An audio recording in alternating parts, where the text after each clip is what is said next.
Taliban-led government in Afghanistan has warned Pakistan that any incursion into its territory will have serious consequences. This comes a day after Pakistan's Defence Minister Khwaja Asif warned that Pakistan can target sanctuaries of the terrorist group TTP in Afghanistan. Afghanistan is of the belief that Pakistan's leadership should refrain from making such insensitive statements on critical issues. The Pakistan government had announced the launch of Operation Azam-e-Istikam, which is aimed at curbing escalating violence since November 2022, when the TTP unilaterally ended a ceasefire. Now, Pakistan have repeatedly accused armed groups of launching attacks from Afghanistan. Relations between Pak and Afghanistan have deteriorated significantly in the past couple of years. Joining us at this point is Ambassador Suresh Kumar Goel, former diplomat. We also have Dr. Amjad Ayub Mirza, POK activist, live with us. Madhav Nalapat, editorial director of the Sunday Guardian, is joining us live. Major General Sudhakarji is also with us, defense expert. Let me bring you in here first, Ambassador Goel, on what you make of this warning by the Taliban after this statement by the Pakistan Defence Minister. Well, I think the way the politics between Pakistan and Afghanistan has been evolving over the last several years, particularly after Taliban took over in Afghanistan, it has been clear that the contestation between TTP and the government in Afghanistan is on the increase, on the rise, and there are clear indications that the old days of a kind of Pakistani support or I wouldn't like to call it bonhomie, but the strong relationship that existed between Afghanistan and Pakistan has declined and probably is going to decline further. In that equation, the contest on the border between Afghanistan and Pakistan, Durand line, that is obviously of importance. And Taliban Taliban in Afghanistan has given sufficient indication that it will be distancing itself from Pakistan to the extent possible, considering that there are still strong linkages of logistics between the two countries and the connectivity. The trade routes still pass through Pakistan for Afghanistan. And therefore, what I would say, the Taliban statement is a clear indication of challenge to Pakistan. And at the same time, one cannot take everything that is made as a public statement by any side as an indication of the things to come, the future really. I would expect greater confrontation. I would expect more support from Taliban to TTP. I would expect greater incidents in the between the security forces in Pakistan. I think I'll stop here for the time being before we go any further.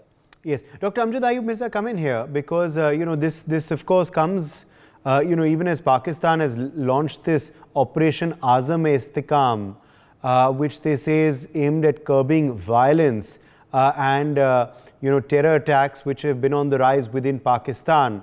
How will they react to this statement by the Taliban?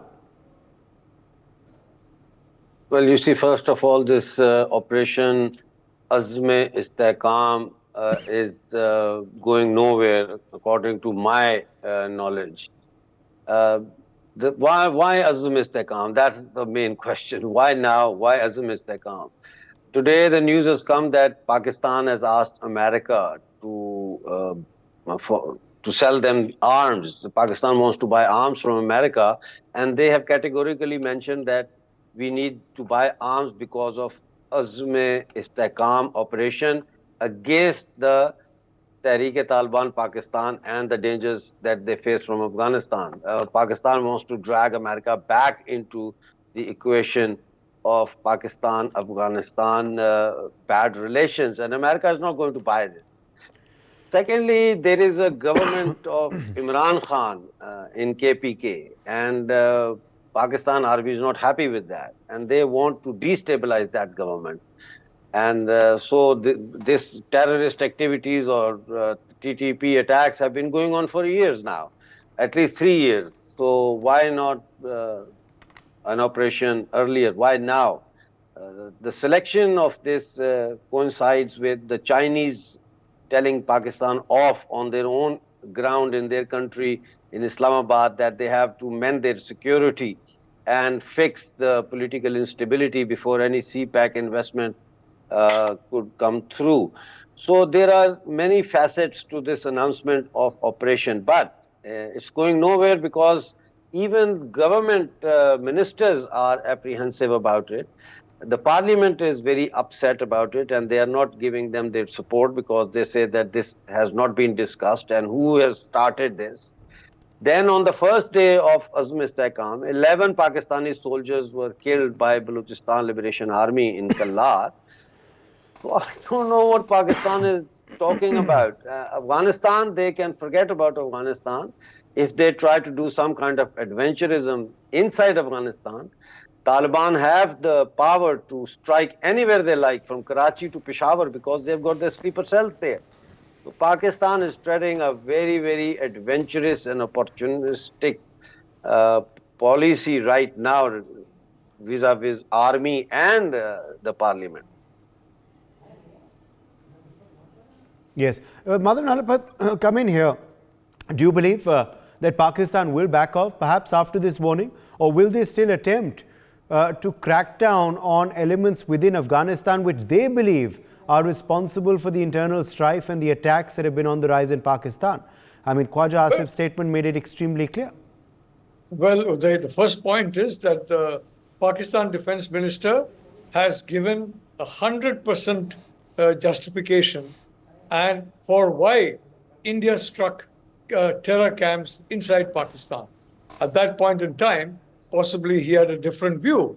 But the fact is, it was because Pakistan was aiding and abetting terror, and these camps were part of that process. Having said that, I want to point out that, look, this situation is not going to improve where Pakistan is concerned. The fact is that the Pashtuns are a very proud people. Pashtun pride is something that is known all over the world. And the Pashtuns will no longer accept, as they did in the 1980s, even the fundamentalist Pashtuns at that point in time accepted the leadership of the Pakistan military, which is essentially not at all a Pashtun leadership. It's a Punjabi leadership. So from that point of view, today's young in Afghanistan, the Pashtuns, are not ready to accept any overlordship or any kind of assertion of authority by the Pakistan military. Now, this is at the root of this conflict. Internally there may be people in the Taliban, older people who have been very close financial and other links to Pakistan, who may want this attacks inside Pakistan to stop. But they will be unable to, for a simple reason that younger Taliban people, the younger Pashtuns, they are very keen on setting up an independent Pashtun state through both Pakistan and large parts of Afghanistan, and they are working to that design. So, Uday, I don't think this operation is going anywhere. And Mr. Mirza has a very interesting point that they're basically asking for arms. The United States knows over a history of more than 60 years, any arms given to Pakistan are used against India. So supplying arms to Pakistan will certainly not be seen in a friendly light by India. Yes. Do you also believe that this operation is not going anywhere, Major General Sudhakarji? It's been a non-starter from the word go. And what do these latest statements tell us about the current relationship that Afghanistan and Pakistan share? Uday, good evening. Thank you for getting me to your show. My compliments to the co-panelists and to the viewers. Please allow me to dilate the issue. What is the basic issue that we are discussing? The basic issue that we are discussing is that the Defense Minister of Pakistan has given a justification to carry out trans-border operations against the TTP, Tehrik Taliban Pakistan camps and staging camps, and the ecosystem which is existing across the border in Afghanistan. So why was Pakistan not taking any action till now? Pakistan was not taking any action because it is in a critical state, be it economics, be it the constitution, be it the political stability, be it anything. So why this Pakistan is suddenly woken up out of a deep slumber?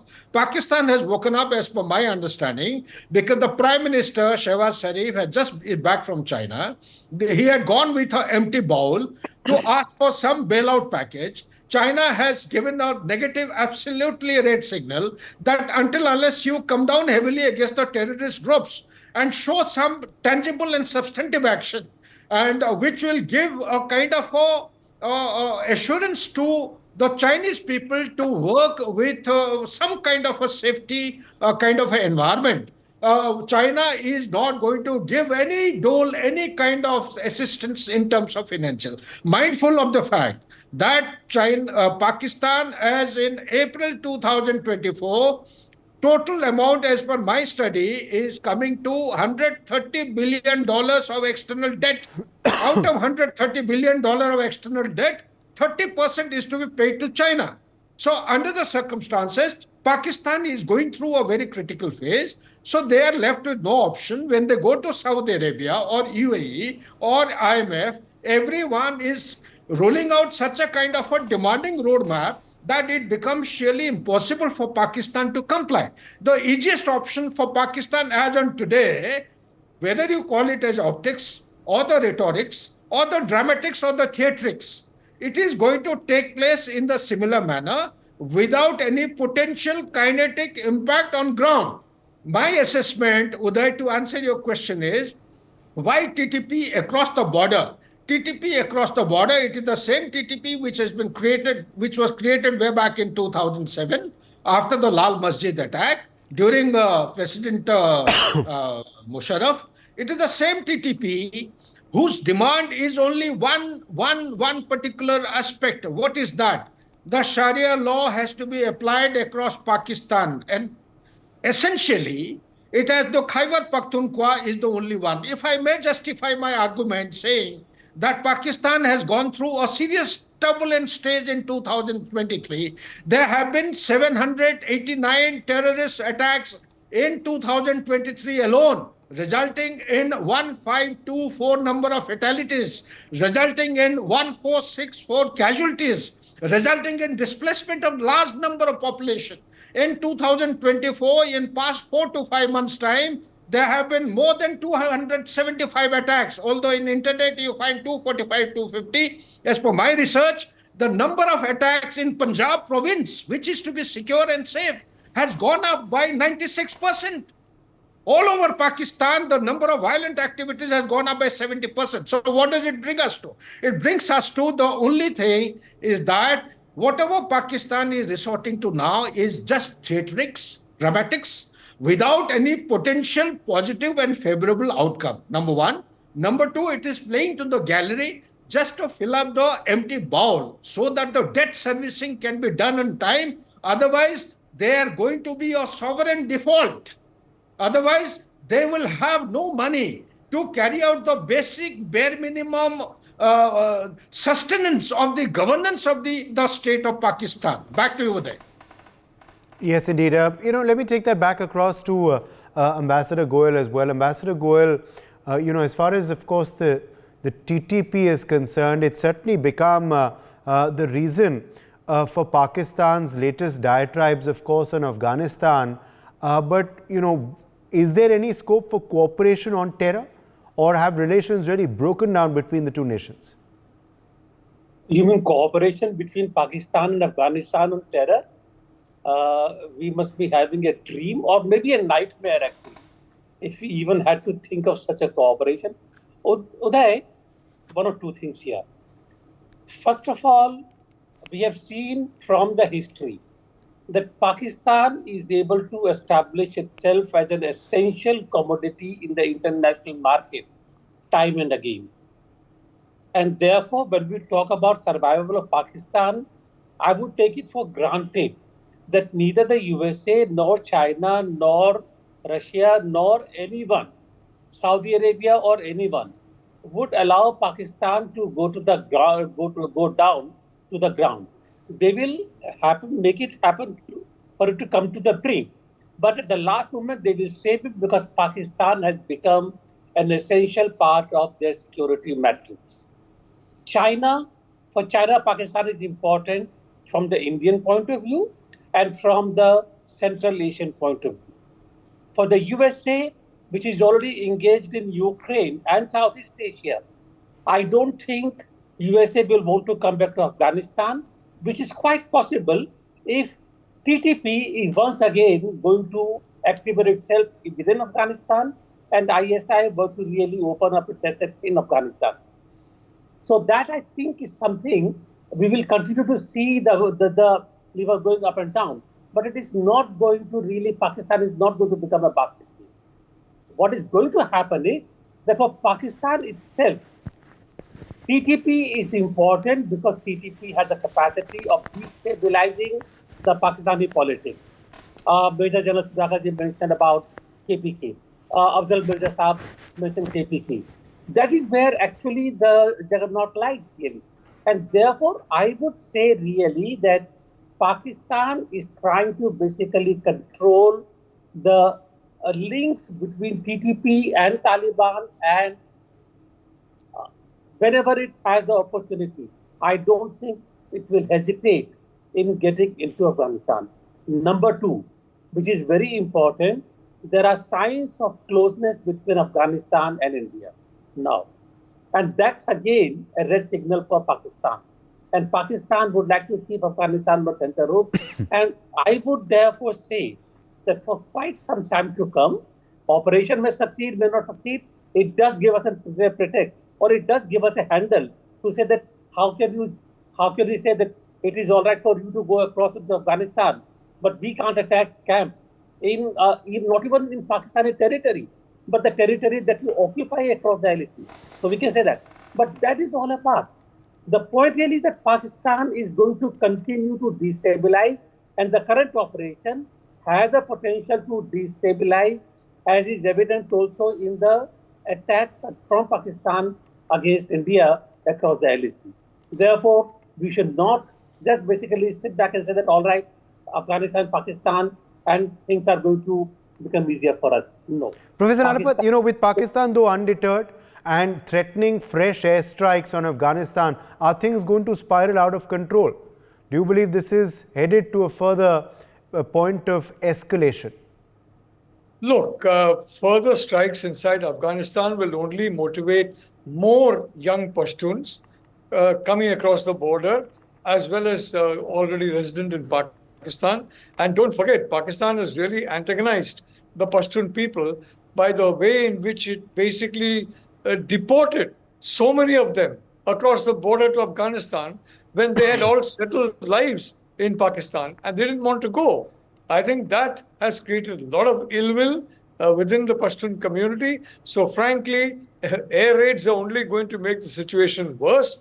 Air raids did not help in curbing the insurgency in any part of the world, and air raids are not going to help in doing that here.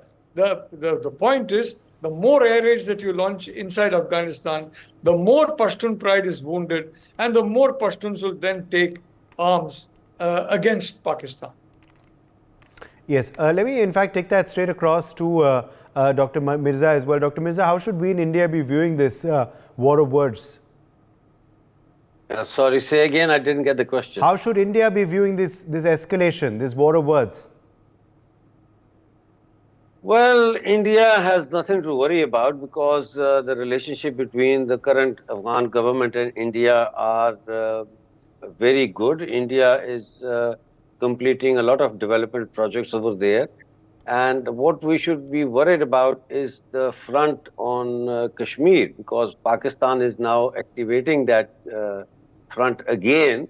They are very much afraid of the upcoming elections before September in the valley and in Jammu. And they want to create an atmosphere of fear among the candidates as well as among the voters, so that even if elections take place, the voter turnout is not good enough to boast of a successful election process like we saw in the Lok Sabha election. 67% voter turnout is not a joke. So Pakistan is now focusing on how to sabotage the next phase of the development and progress of democracy and economy in Jammu and Kashmir. And I think that Pakistan is also worried about the fact that nobody can now raise a Pakistani flag in Pakistani occupied Jammu Kashmir after these protests and so much of agitation. And they had to send in the Rangers. The Prime Minister of POJK says, I didn't call the Rangers. So who sent the Rangers then? Now there are at least 16,000 Punjab Constabulary, Frontier Constabulary and Rangers posted all over POJK. But the fact of the matter is that Pakistan has lost POJK, at least in terms of moral ground and in terms of narrative. So that is another aspect which Pakistan is really worried about, and they are trying to, beat the dead horse of so-called Tehreek-e-Azadi-e-Kashmir and cause mayhem in Kashmir, and that is what they are going to focus on. Okay. I'll leave the last word to you, Major General Sudhakarji. Yeah, Uday, thank you. Thank you for giving me this chance. I think your last question has been very well answered by Dr. Ahmed Mirza. India should respond keeping its national interest central to its requirement. National interest is that we should conduct a very smooth and elections. It should be a kind of one of those historic milestones as far as the democratic franchise is concerned. We should be able to post a very high percentage of the voters turnout. But having said that, allow me a couple of minutes. Let me just expand the issue from the perspective of local, regional, and a global perspective to what is happening in Pakistan, if time permits. Firstly, local. Local, we have understood what is happening. Pakistan itself doesn't know which direction it's moving. It is playing to the gallery of China. It is playing to the gallery of Saudi Arabia, playing to the gallery of USA, to the best of my understanding, towing the lines of all the stakeholders which are in and around, except for India. The country which will stand by its, to its requirement, and it has stood by its requirement for its steady growth. It will not talk to India. It will not actually negotiate with India. It will not go in for peace and harmony with India. It will do all other things with everyone else. So going by the regional perspective there, it's very, very important. What is disturbing is that the Taliban reportedly have joined or on the way to join Hezbollah for the war against Israel. That is the most disturbing trait.